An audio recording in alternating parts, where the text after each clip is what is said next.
After the long, dark days aboard the ark, a profound silence settled over the world.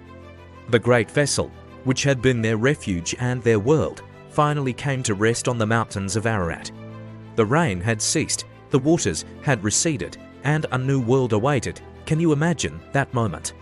After months of being tossed by the waves, the sheer stillness must have been both a relief and a little unsettling.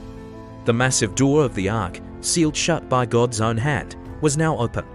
Sunlight, bright and warm, streamed into the darkness, beckoning them out. One by one, they emerged: Noah, his wife, his sons Shem, Ham, and Japheth, and their wives. They stepped out not onto a familiar landscape, but onto a world washed clean, damp, and new under their feet. The air was fresh, filled with the scent of wet earth and life beginning anew. The animals followed, a living parade stepping out into this remade creation. Pairs of every kind, from the smallest insects to the largest mammals, walked, crawled, and flew out of the ark, their sounds filling the quiet air. It was a scene of unparalleled wonder, a testament to God's preservation and faithfulness. The world that had been plunged into chaos was now poised for a new beginning. Standing there, on the damp soil, surrounded by his family and all the creatures they had sheltered, Noah's heart was overcome with gratitude. Before they did anything else, before they sought shelter or scouted the land, Noah's first act was one of worship. He gathered stones from the cleansed earth and built an altar. This wasn't just a pile of rocks, it was a powerful symbol. It was a marker of this new starting point, a place of communion between humanity and God. Upon this altar, Noah offered a sacrifice of thanksgiving. He chose from the clean animals, the ones designated for this sacred purpose, and presented them to the Lord. The smoke from the offering ascended into the clear sky, a fragrant aroma rising as a pleasing offering to God. It was an act of profound faith and humility. Noah was acknowledging that everything they had, their lives, their future, was a gift from God. He was thanking God for saving them from the flood, for his mercy, and for the chance to start over. This act of worship set the tone for the future of humanity.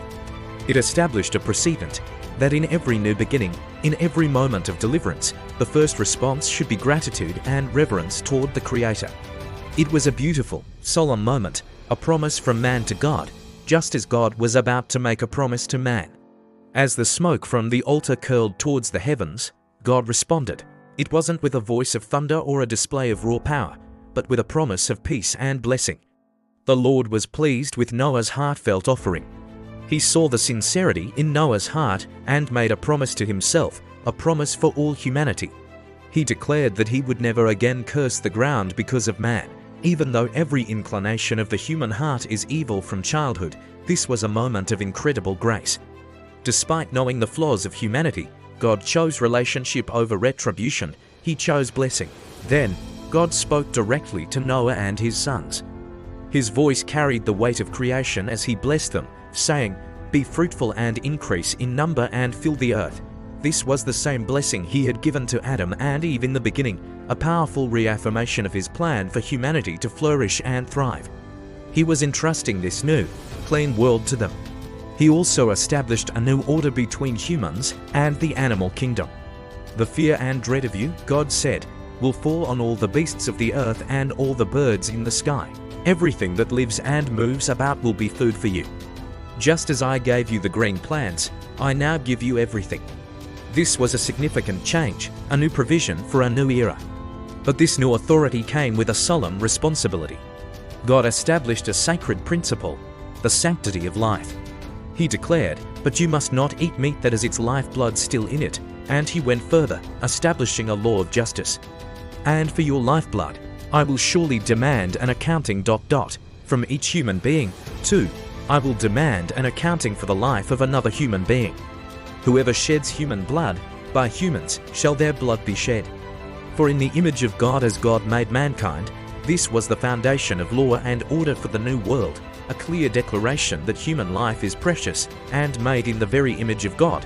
This wasn't just a rule. It was a cornerstone for a just and stable society, a protection against the kind of violence that had consumed the world before the flood. Then came the most encompassing promise of all. God said, "I now establish my covenant with you and with your descendants after you, and with every living creature that was with you, the birds, the livestock, and all the wild animals, all those that came out of the ark with you, every living creature on earth." A covenant is so much more than a simple promise.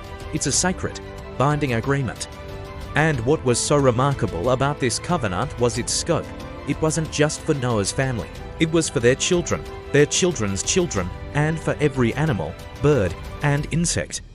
It was a universal promise that extended to all of creation, for all time. God made the terms of this covenant crystal clear. "I establish my covenant with you. Never again will all life be destroyed by the waters of a flood. Never again will there be a flood to destroy the earth." Think about the weight of those words for Noah and his family. They had just lived through the most terrifying cataclysm imaginable. Every time it would rain, every time a storm cloud gathered, fear could have easily gripped their hearts. But God, in His infinite wisdom and compassion, gave them an unbreakable promise to silence that fear forever. He was essentially saying, "You can rebuild, you can plant, you can have children and plan for the future without the terror of another global flood hanging over you." I promise, this covenant wasn't earned. It was a pure gift of grace, a foundation of security on which the new world could be built. And to seal this incredible, world-changing promise, God did something extraordinary. He didn't just give His word, He gave a sign. A visual, tangible reminder that everyone could see. As Noah and his family looked up, the clouds from the great storm began to part. The sun, which had been hidden for so long, broke through, and its light shone through the lingering moisture in the atmosphere. And there, stretching across the entire expanse of the sky, a brilliant, majestic rainbow appeared. Its colors were more vibrant than anything they had ever seen, a perfect arch of light against the clearing sky. God declared, "This is the sign of the covenant I am making between me and you and every living creature with you, a covenant for all generations to come. I have set my rainbow in the clouds, and it will be the sign of the covenant between me and the earth." The rainbow wasn't just a beautiful natural phenomenon. God gave it a profound purpose. It was to be His signature on the contract, a divine reminder of His faithfulness. He continued, "Whenever I bring clouds over the earth and the rainbow appears in the clouds, I will remember my covenant between me and you and all living creatures of every kind. Never again will the waters become a flood to destroy all life." This is so beautiful because God says He will remember. It's not that an all-knowing God could ever forget, but it's a way of speaking that shows His personal commitment. When He sees the rainbow, He recalls His promise of mercy. And for us, for every generation since Noah, the rainbow serves the same purpose. It's a sign of hope. It's a reminder that even after the darkest storms, there is the promise of light, peace, and God's unwavering faithfulness. It's a promise that God's grace is bigger than any judgment, and His love endures forever. So, the next time you see a rainbow gracing the sky after a storm, take a moment to pause. Remember the story of Noah. Remember the family stepping out onto a fresh, new world. Remember the altar of thanksgiving, the divine blessing, and the covenant of peace. And remember that the rainbow is more than just refracted light. It's a personal promise from God to you, to me, and to the entire world, a vibrant, colorful reminder of His everlasting love and faithfulness. Thank you for watching, and if this story touched your heart, don't forget to like, subscribe, and share this message of hope with others. See you next time.